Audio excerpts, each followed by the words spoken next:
retour sur le plateau de la grande édition. On continue nos petites recherches dans l'histoire et la théologie. Donc nous en étions à la force de la parole. Donc une petite question justement. Effectivement, puisque s'il ne s'appelle pas Jésus et qu'il s'appelle Emmanuel, donc la consonance au niveau des vibrations, c'est pas du tout la même. C'est pas la même. Comme par exemple, c'est pas par hasard qu'on appelle, il a expliqué, quand vous dites Emmanuel, dites-le, et dites Jésus. Captez un petit peu le changement de l'intonation, comment ça résonne. Emmanuel, lequel qui est plus doux, Emmanuel ou Jésus ou Jesus, hein? Pas difficile, hein? On a besoin dans ce monde un peu plus de tendresse, plus de douceur, plus de calme, moins de violence, et ça peut aider. Et donc hier soir, quand il parlait du son, de la parole, ça montre bien que il est temps qu'on soit plus vigilant et que l'on ait des gens qui soient capables de nous apprendre comment utiliser cette arme, parce que c'est une arme. Certains le savent, et c'est pour cette raison qu'ils l'utilisent de façon très consciente. Peu importe le nom, on peut mettre l'intonation qu'on veut dessus. Ah oui, mais mettez la même intonation sur deux noms différents. Et c'est pas par hasard, on se replonge dans la Bible, c'est pas par hasard qu'à une époque, Abraham, il s'est fait appeler Abraham quand quelque chose de spécial est arrivé dans sa vie. Oui, parce qu'Abraham avait une histoire et après voilà, on a vu pourquoi le changement de nom. Quand on a Ismaël et Israël, si on a conscience que le son que l'on émet passe par le cœur et qu'on peut y mettre une émotion, vous pouvez dire à quelqu'un, moi je travaille avec les gens qui sont Alzheimer, et mon père est passé par là. Quand il y avait un personnel soignant qui avait un certain type de voix, il réagissait différemment. Même si la personne avait envie de lui dire des choses bien intentionnées, ah, monsieur, mettez-vous là, mais nous avons fait ça, mais oui, mais c'est ça, faut nous aller comme ça, c'est pas la même chose. Ah, monsieur, mettez-vous là, ancisez comme ça. Donc il y a tout un travail à faire par rapport à ça. On peut dire la même chose, l'intonation, effectivement, comme vous dites, va changer les choses. Mais il n'empêche qu'un mot, c'est un son.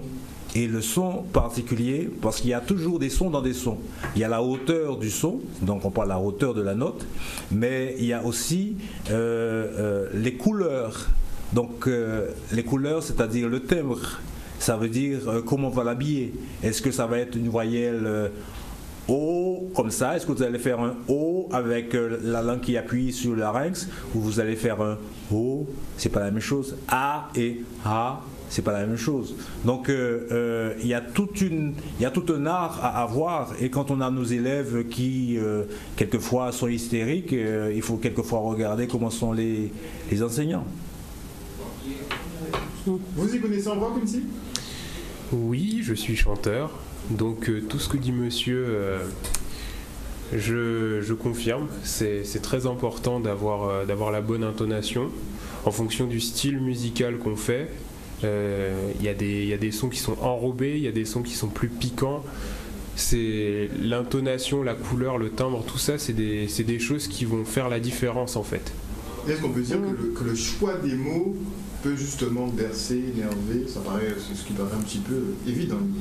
Pas forcément, parce que vous pouvez avoir quand vous êtes avec une personne qui est atteinte d'une déficience quelque part, et que vous lui parlez avec les mêmes mots et que vous changez de ton, ça change. Si vous dites à quelqu'un qui est Alzheimer, ah, qu'est-ce que je t'aime, la personne va capter votre énervement. Mais si vous lui dites, ah, tu m'embêtes, hein, la personne va capter plus l'émotion, comment vous allez habiller votre. En fait, on dit c'est le ton qui fait la chanson. Non, mais c'est-à-dire, il y a effectivement le ton qui fait la chanson, on va dire plutôt l'émotion qu'on va faire passer à travers le son. Mais là où c'est intéressant, c'est que ça nous ramène à nous, ça nous ramène où? Ça nous ramène à notre cœur, ça nous ramène à nos sensations, ça nous ramène à être présent à nous-mêmes. Mais quelquefois, on apprend. Donc on apprend, ça n'a peut-être rien à voir avec notre cœur, parce que vous êtes un professionnel, par exemple, on vous dit qu'il faut parler de telle et telle manière, il faut mettre telle ou telle intonation, vous le faites parce que vous l'avez appris. C'est pas forcément votre cœur qui vous dit de le faire comme ça. Mais il y a des endroits où ça ne trompe pas. Parce que le cœur parle au cœur. Et il y a le langage verbal, il y a le langage non verbal. Ça, c'est encore notre sujet. Oui. Mais quand les deux sont superposés, et là, on ne triche pas. Il y a des gens qui... Un aveugle, on va dire qu'il est handicapé, il n'est pas plus handicapé. Parce que quand il parlait du mal qui est nécessaire, quelquefois, qui permet d'avoir l'équilibre, un aveugle, qu'est-ce qui va se passer pour lui? Il ne va pas voir, mais il va développer son oreille. Vous voyez ce que je veux dire? C'est-à-dire, il va entendre, il va être plus sensible. C'est-à-dire, la nature est faite de façon à... Là où il y a une déficience, ça se compense automatiquement. Donc, arrêtons de croire que nous sommes débiles. Et quand ces messieurs viennent parler de leur expérience par rapport à leur foi, par rapport à Jésus, ils ne sont pas en train de dire qu'il faut cesser d'y croire. Ils sont en train de dire, ouvrez votre esprit, osez vous remettre en question, et ce n'est pas pour autant que vous serez moins croyant. Voilà. Est-ce que prier, des mots qui ne viennent pas de nous, par exemple, c'est une bonne chose? Qu'est-ce que ça veut dire prier? On peut prier, prendre un texte par exemple, et l'adresser, prendre tout son cœur et l'adresser à quelqu'un parce qu'on souhaite obtenir quelque chose, parce qu'on souhaite la santé, l'amour, peu importe quoi, mais qu'on y mette des intentions. Mais qu'on le fasse avec des mots qui n'émanent pas de nous, par exemple avec des textes qui ont été écrits par d'autres personnes. Alors, dangereux ou pas? Ce qui est intéressant, c'est que vous posez une question, si je prends le temps de vous écouter, à travers votre question, vous donnez en même temps la réponse. C'est-à-dire que vous dites quelque chose qui n'est pas de vous, donc c'est pas vous qui le dites. Donc une fois que ce sont des mots empruntés, en fait, même oui. Si on y met l'intention, c'est pas trop grave. Oui, mais pour mettre l'intention, il faut une collaboration entre l'esprit, donc entre la conscience, entre l'intention, y mettre son cœur et son esprit. Parce que le cœur, tout ça, ça fonctionne d'une manière vraiment globale. C'est-à-dire qu'on va penser à quelque chose, on va ressentir une émotion. On va dire quelque chose, vous vous répétez un mot. Vous répétez ce mot-là. À un certain moment, il y a quelqu'un qui disait, si vous n'avez pas envie de sourire, souriez, peut-être que ça va vous donner envie de sourire. C'est-à-dire que le fait de dire les choses, ça a beaucoup plus d'impact qu'on imagine. Mais c'est vrai qu'on a plus intérêt à dire des choses qui viennent de nous plutôt que de dire les choses qui viennent des autres. À moins que ceux qui viennent des autres, nous soyons en phase avec, c'est-à-dire qu'on soit accordé avec ça, c'est-à-dire qu'on est d'accord avec ça. Mais on n'a jamais voulu que les êtres humains soient des machines, même si aujourd'hui nous le devenons de plus en plus. Mais dans la Bible, il y a une prière qui est la prière universelle, le Notre Père. Le Notre Père. Disons, on peut l'appeler comme ça, le Notre Père, mais c'est un modèle de prière. C'est-à-dire, les disciples, ils ont demandé à Jésus, Maître, apprends-nous à prier, parce que visiblement, ils ne savaient pas. Et Jésus, il leur donne un modèle à suivre. Mais ça veut dire que ce n'est pas quelque chose qu'il faut répéter. À ce moment-là, ça ne devient pas une prière, ça devient une récitation. C'est un peu comme les gens dans l'islam, quand on parle de la salate, mais c'est une récitation. Les gens ils vont réciter la sourate 2, Al-Fatiha, mais ce n'est pas une prière. Et je vous salue Marie et des prières comme ça pour vous. Ça, pour moi, ce n'est pas des prières. Une prière, c'est une demande. Mais à partir du moment où c'est mécanique, ça vient pas de vous, comme il a dit, ça sort pas du cœur. Moi, par exemple, si une femme vous dit « je t'aime », si ça vient d'elle, comme il dit, le cœur parle. Mais si on voit c'est de la comédie, c'est quelque chose que la personne... Comment est-ce que vous pouvez voir que c'est de la comédie? Mais ça se sent. Vous n'êtes pas dans son cœur. Si, mais désolée. Ça se sent. Non, parce qu'il y a plusieurs choses. Le cœur parle, il y a des vibrations, il y a les regards, il y a des choses. Mais alors, la prière, c'est la même chose. Une prière, c'est une demande. Oui, nous sommes d'accord qu'une prière c'est une demande, mais vous n'êtes pas dans le cœur des gens pour dire oui, mais ça c'est pas sincère. Là c'est sincère, c'est émotionnel, c'est pas émotionnel. Il va pas dire, il va pas dire ça. Il va dire simplement, il va pas dire que la personne ment ou la personne ne ment pas. Il dira, moi je ne le sens pas. Oui. Il ne le sent pas. Ça ne veut pas dire que la personne n'est pas sincère. Mais la personne peut Il ne le sent pas. Ça veut dire qu'entre eux, il y a quelque chose qui a une Qui connexion. colle pas. Il y a une De toute connexion façon, il vaut mieux abandonner l'affaire. Oui, Voilà. tout à fait. Les vibrations ne passent pas. Génial. Ils ne sont pas sur la même fréquence. Ouais. Donc on va clôturer sur la partie un petit peu la force de la parole, un petit peu la prière, parce qu'on est en pleine période où tout le monde va prier à l'excès. Mais tout le monde a chanté aussi. Tout le monde chante aussi à Et puis l'excès. Mais les gens beaucoup, prient ils ont tout des le temps. extensions de Les voix. gens prient Oui, tout mais c'est le plus de la temps. récite. Moi, c'est ça. Pas forcément que pour Noël. Les gens prient. Et on dit que nous, en Guadeloupe, les gens prient beaucoup. Oui. Les gens vraiment aiment prier. D'ailleurs, Pas seulement pour Noël. dans la Bible, on dit prier sans cesse. Voilà. Parce qu'on a Donc, les toujours gens des prient choses sans à cesse. demander. Et d'ailleurs, c'est l'occasion, par exemple, le mot néter, étymologiquement, le radical, c'est ter, T-E-R, qui signifie solliciter. Le E devient U, donc on va avoir le mot tour en Wolof qui signifie solliciter, ou devient O. On a les torobés, c'est-à-dire les mendiants, les gens qui vous sollicitent au Sénégal. Et le verbe, le préfixe né signifie être. Donc néter, c'est celui qui est sollicité. D'où on traduit par Dieu. Néter. Néter. Cool. Oui. En tout cas, bon, si il y a une certaine vibration qui est associée à chaque mot qu'on dégage et que des millions de personnes prient pour que la fin dans le monde s'arrête, qu'on soit tous heureux. Voilà, c'est une vibration. C'est des positive. vibrations qui sont Bien sûr. qui sont envoyées. Ouais, mais pourquoi ça fonctionne pas alors? Mais parce qu'il n'y a pas suffisamment de personnes. C'est comme un camion qui tombe en panne. Si je suis seul à pousser, ça n'avance pas. Donc, on Mais n'est pas plus assez- il y a de monde, oui, c'est pour ça qu'on dit qu'il faut être en groupe. D'accord. Des grégores. L'union fait la force, oui, les Plus égrégores. efficace. Ok. Et pourquoi dans la Bible, il est dit, là où 2 ou 3 sont assemblés, je suis au milieu d'eux? Oui, bien sûr. Donc c'est que 2 personnes, vous pouvez prier pour quelque chose et ça peut avoir un effet. Non. Même une Mais seule personne. On n'a seule pas personne même aussi. une seule personne, on n'a Tout pas dépend de besoin la vibration, d'être une tout dépend de foule pour l'énergie pouvoir des changer les personnes. choses. Tout dépend de l'énergie des personnes. Est-ce que vous avez déjà croisé des personnes qui ont un verbe puissant? Genre qui Oui. parle, boum, tu t'endors. Jusqu'à maintenant, non, mais je sais qu'il y a des gens qui ont la puissance de la parole. D'accord, c'est sûr. Nous avons Sûr. vu effectivement avec des chanteurs comme Michael Jackson, Bob Ah oui, Marley, on sent de... qui, Ah oui, bien sûr. qui effectivement magnétisent toute une foule. Ce sont des gens effectivement qui possèdent la puissance du verbe. Oui. Donc c'est pour cela que effectivement j'ai voulu hier introduire la notion de voix et la puissance du verbe. Merci. Oui. Donc effectivement, et c'était très important qu'on disait hier qu'il fallait appeler la divinité par son nom. C'est très Sinon, on important. n'appelle pas la bonne. Tout à fait. Complètement. Mais on peut Alors, pas. si on appelle on peut Jésus, pas être on en appelle- harmonie. On peut pas être en harmonie non plus. C'est pas que on n'appelle pas par son nom, mais pour être en harmonie, pour être en osmose avec la divinité, il faut l'appeler par son nom. Vous pouvez appeler. Si quelqu'un m'appelle, je sais pas, Pierre, et alors que c'est pas mon nom.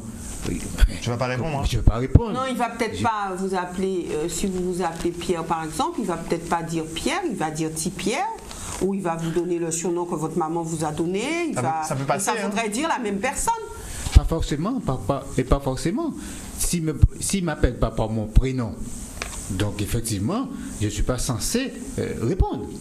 Donc c'est pour cela qu'on dit effectivement, vous verrez aujourd'hui, on insiste sur les noms. Pourquoi maintenant on dit que effectivement on dit que le nom de Dieu c'est les 4 consonnes, hein, pour parler du tétragramme. Effectivement, les gens veulent réellement dire que le nom du Père c'est Yahvé ou Jéhovah. Il faut comprendre l'enjeu, il faut comprendre la subtilité. L'enjeu pour qui? Non, parce qu'il y a toute effectivement une idéologie derrière. Donc, moi, quand je viens pour dire que j'écris dans Tcham et ses fils que le nom de Dieu n'est pas ni Yahvé ni Jéhovah, je dis que c'est Amon. Et qu'on traduit Amon par ainsi soit-il, je suis d'accord, je dis que c'est un non-sens. Donc, si nous sommes croyants ou chrétiens, si nous réclamons de Christ, il faut que nous soyons sincères avec nous-mêmes. Hein? Donc, c'est pour cela que je dis, effectivement, en parlant du tétragramme pour en revenir, il faut que les croyants sachent que le tétragramme, les 4 consonnes, à l'époque, avant d'être un tétragramme, c'est un trigramme. Hein? Et c'est un trigramme qui a été trouvé dans un temple pharaonique à Éléphantine. Et ce trigramme représente, on nous dit qu'effectivement que le nom, on ne connaît pas trop bien la prononciation, certains disent Yahweh, d'autres disent Yahoo, mais Yahoo en Égypte, je leur dis qu'effectivement Yahoo veut dire Anne, qui veut dire têtu. Donc s'ils veulent que nous adorons un de têtu et qui plus est, on peut comprendre pourquoi le Dieu de l'Ancien Testament, il est jaloux, il est coléreux, il est vindicatif, donc il menace en permanence, il fait du chantage. Donc si on veut croire à ce Dieu-là, libre à nous. Mais moi je dis aux gens, le Dieu Amon, il est miséricordieux et c'est un Dieu juste et c'est un Dieu bon. Mais à ce qui paraît, quand on est en difficulté, dans nos expressions créoles, en fait, on dit en moué, qui correspondrait tout à fait à Amon-Ré. Amon-Ré, comme j'ai expliqué hier, c'est la fusion d'Amon et de Ré. Amon, c'était le dieu principal de Thèbes et Ré, c'est le dieu principal d'Héliopolis. Donc vous voyez, il n'y a pas d'hasard. Il n'y a pas d'hasard qu'on dit que finalement il faut prier le Dieu Soleil. Les gens croient que finalement nous sommes revenus au Moyen-Âge. Non, nous sommes dans une continuité. Rien n'a changé. On ne peut pas être plus royal que le roi si Jésus dit ceci, cela. Donc on ne peut pas dire que soit il a mal compris, il était fils de Dieu avant d'être fils de l'homme. Donc il faut effectivement que j'invite à la réflexion. Donc aujourd'hui, pour vous, quel est ce Dieu qu'on doit prier? Amon. Mais Jésus a dit dans sa prière, dans notre Père, il dit c'est Amon, il faut prier. Amon, un ancien égyptien, il donc on ne doit pas prier Jésus, on doit prier Amon. Mais si le Christ dit qu'il faut prier son Père qui s'appelle Amon, pourquoi on doit prier Jésus? On ne peut pas être plus royal que le roi. Lui-même, il nous dit, priez votre Père qui est le mien. Et c'est lui qui va vous délivrer.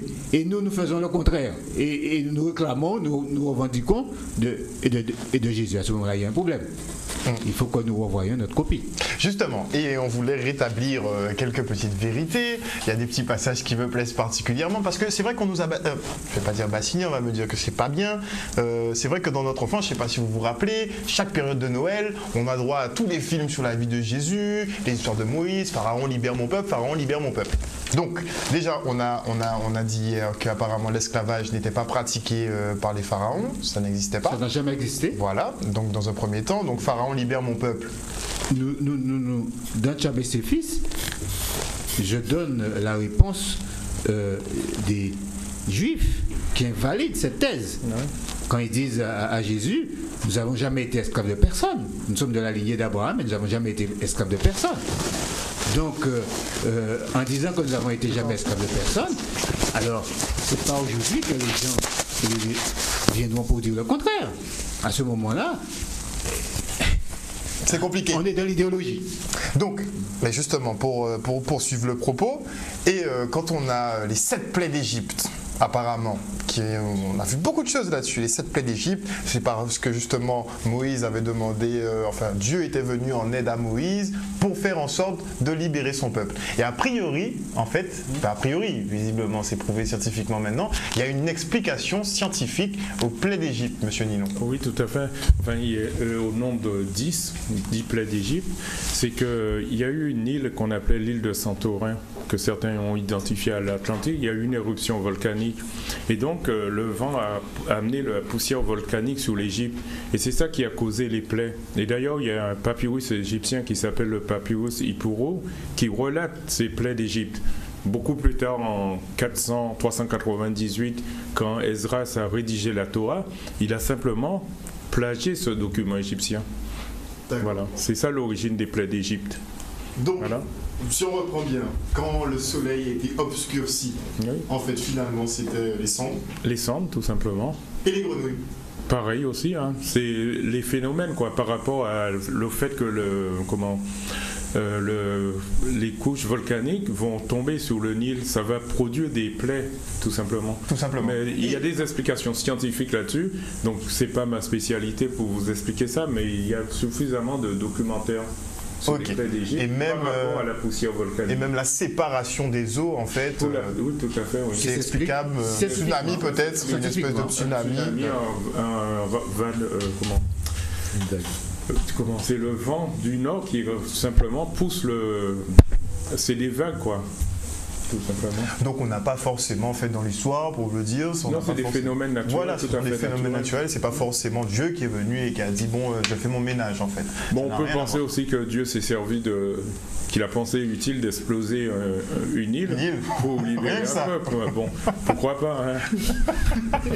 Oui, ça tient la route. Un autre fait aussi surtout si c'est un Dieu vindicatif, comme le dit Guillaume. Mais il n'est pas que cela, a priori. Normalement, il n'est pas que cela. Donc, autre point que je voulais éclaircir, d'où vient notre calendrier? Monsieur Nino, encore? Le calendrier qu'on utilise actuellement dérive du calendrier égyptien.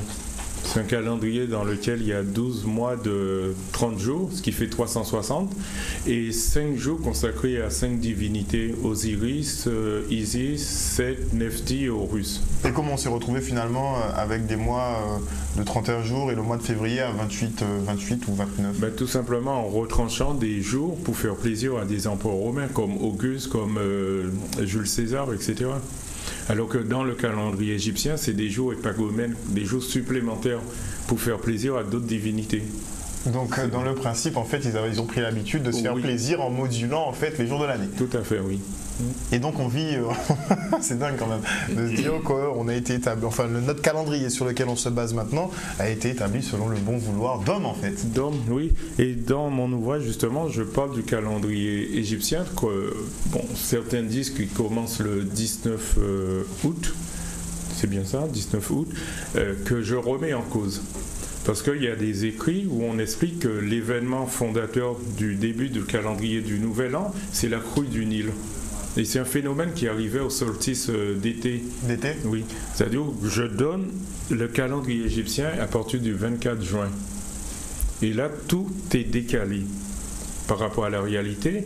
Mais à ce moment-là, vous retrouvez le nom des saisons en égyptien. Par exemple, on va parler de Shemu, qui signifie tout simplement l'été, on le traduit par l'été.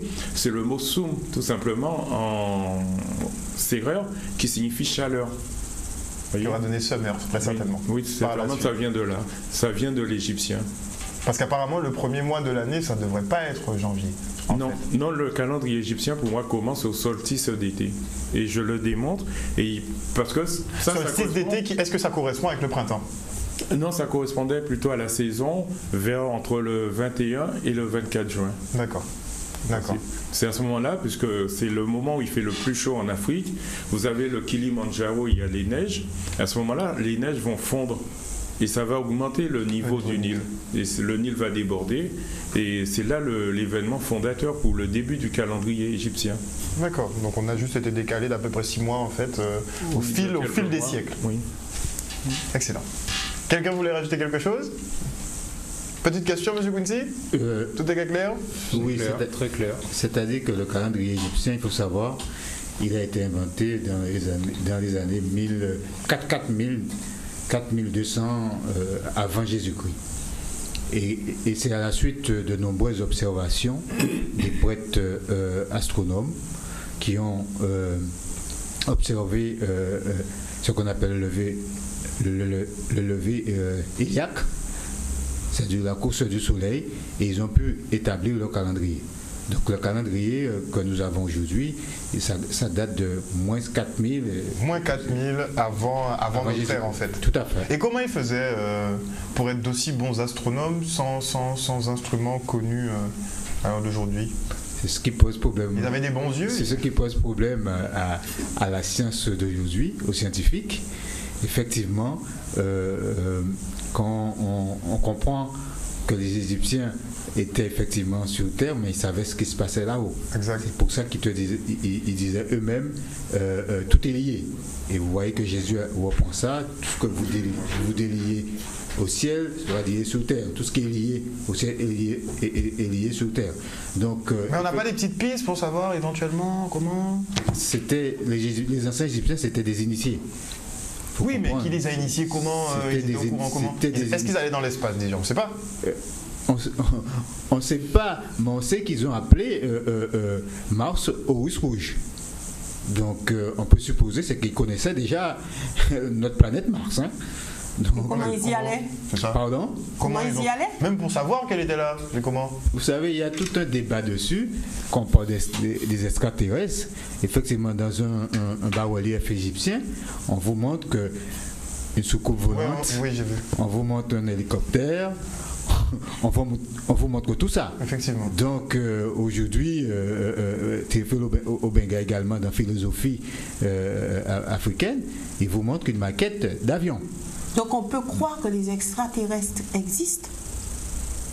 Je ne sais pas qu'est-ce que vous appelez extraterrestre. Si nous, Oui, à un moment parler donné, de on soucoupe, est parti, on est revenu. Parler d'extraterrestres. Je vous dis simplement, je ne sais pas si les extraterrestres existent. La seule chose que je sais, que Jésus dit que le Fils de l'homme est descendu sur terre. Donc, ça dépend qu'est-ce que vous entendez par extraterrestre. Parce que c'est un vaste débat aujourd'hui. Nous ne sommes pas dans la fiction. Ce que je sais, moi, Guillaume Titiana, qui peut dire que finalement, un extraterrestre, selon moi, et selon ma vision, ce sont des êtres anthropomorphes. C'est ce que je peux dire, parce que quand on voit que Jésus dit que c'est le Fils de l'homme qui est descendu, quand on examine les témoignages des prophètes de Daniel, la vision de Daniel, il dit, il a vu un ange qui a le visage d'homme. Donc aujourd'hui, ça dépend qu'est-ce qu'on entend par extraterrestre. Extraterrestre, on n'est pas à Hollywood. Oui, mais ça se trouve peut-être qu'avant, certains disent qu'on s'est affaibli, qu'on est tous un peu une parcelle de divinité à nous-mêmes, et qu'on s'est affaibli entre-temps, et qu'on a peut-être perdu nos pouvoirs. Ça se trouve, on se téléportait, tiens, pour le coup. Parce que pour expliquer que d'ici, sans navette spatiale, sans super télescope, et qu'on sort, on sache qu'il y a une planète rouge, qui a des Ça s'appelait milliards... Russe, oui, c'est la planète Mars. Oui. Donc, on va faire une autre émission, je le sens. Ça pose problème aux scientifiques, effectivement, comment ils ont pu faire et comment ils ont pu connaître aussi la position de toutes les étoiles. Exactement. Donc ils savaient, soit il y avait une classe de prêtres astronomes très qualifiés, et peut-être qui dépassent aujourd'hui nos astronomes actuels. Parce qu'effectivement, on se pose la question. Mais de toutes les façons, l'être humain, il a toujours eu accès à des connaissances. Quand on dit que tout était déjà là. C'est-à-dire qu'on n'invente rien. Certaines personnes font croire que quand ils accompagnent quelqu'un dans un enseignement, ils sont en train de lui mettre quelque chose dans le corps. C'est-à-dire qu'il y a plein de choses que nous avons en nous. Quand on travaille avec quelqu'un sur sa voie, on lui permet de découvrir ce qu'il a déjà. Tout existe déjà en nous. C'est-à-dire que nous faisons partie d'un ensemble. C'est-à-dire que, prenons par exemple toutes ces informations qu'on a eues ces derniers temps, ces dernières années, ces dernières décennies, sur par exemple les quatre éléments, Bouddha et tout ça. Mais quand on va chercher plus en profondeur, il n'y a rien d'inventé. Ça existait déjà. Il y a des on s'en rend compte justement par rapport à cette émission, à se dire que le calendrier, on croit que finalement c'est les Romains qui l'ont inventé. Eh ben non, finalement ce sont les Égyptiens, c'était déjà là il y a des millénaires, ainsi de suite, que beaucoup de cultes qu'on pratique étaient déjà là depuis des millénaires, que les connaissances qu'on utilise, qu'on découvre soi-disant là d'aujourd'hui, étaient déjà là depuis des millénaires. Mais la chose c'est que quand on dit que l'Afrique c'est le berceau de l'humanité, ils ne se sont pas trompés là-dessus. Mais quand on parle ainsi, ça ne veut pas dire qu'on veut renier ceux qui prétendent ne pas venir d'Afrique. Tous les êtres humains viennent, nous sommes tous frères, donc on n'est pas là dans un conflit blanc, noir, jaune, chinois, etc. Mais quand vous regardez la photo d'un Bouddha, il ressemble à quoi? Il ressemble à un noir. Et puis, avec ses petits cheveux grainés, hein. Ben oui, attention. En plus de ça, donc il y a eu manifestement une volonté de la part de certains groupes de personnes de faire en sorte qu'on ne comprenait pas les informations. Très bien. Donc en tout cas, on espère qu'on a pu éclaircir les téléspectateurs sur quelques petits points d'histoire. La conférence rapidement avant la coupure pub. Effectivement, M. Pierre Nilon sera en séance de dédicace demain à partir de 17h jusqu'à 20h à la salle au centre à Monora, au Gosier, au 110 rue Rosette. Est-ce que tu as un petit magasin pas loin pour repérer les gens? On n'est pas très GPS ici. Hein. C'est pas loin de la plage. Hein. Parlons de la page de la Dacha. Il faut donner un téléphone. Oui, Voilà, laisse un contact. Oui, je peux vous laisser un contact. Et où est-ce qu'on peut trouver l'ouvrage? On peut le trouver ici? En librairie? Non, pour l'instant, c'est pas encore ici, mais ce sera fait, quoi. Puisque il faut dire aux gens que je suis ici en vacances, donc je vis pas ici, et je vais m'arranger avec Guillaume pour que ce soit disponible ici. Ok, pas de problème. Pas de problème. Le numéro de contact. J'ai quelques exemplaires sur moi, mais pas suffisamment peut-être pour tout le monde, mais c'est pour ça qu'il faut être parmi les premiers. Les premiers arrivés seront les premiers servis. Très bien. Oui, je peux laisser mes coordonnées personnelles. Donc c'est 06 90 81 31 54. Donc nous vous attendons nombreux et nombreuses. Effectivement, j'ai dit demain, mais il y a une séance aussi samedi de 10h à 13h. Parfait. De toute façon, si vous voulez des informations, contactez-nous et on vous mettra en relation avec M. Titiana ou bien M. Nilon. En tout cas, merci. Ben voilà, c'est le gong.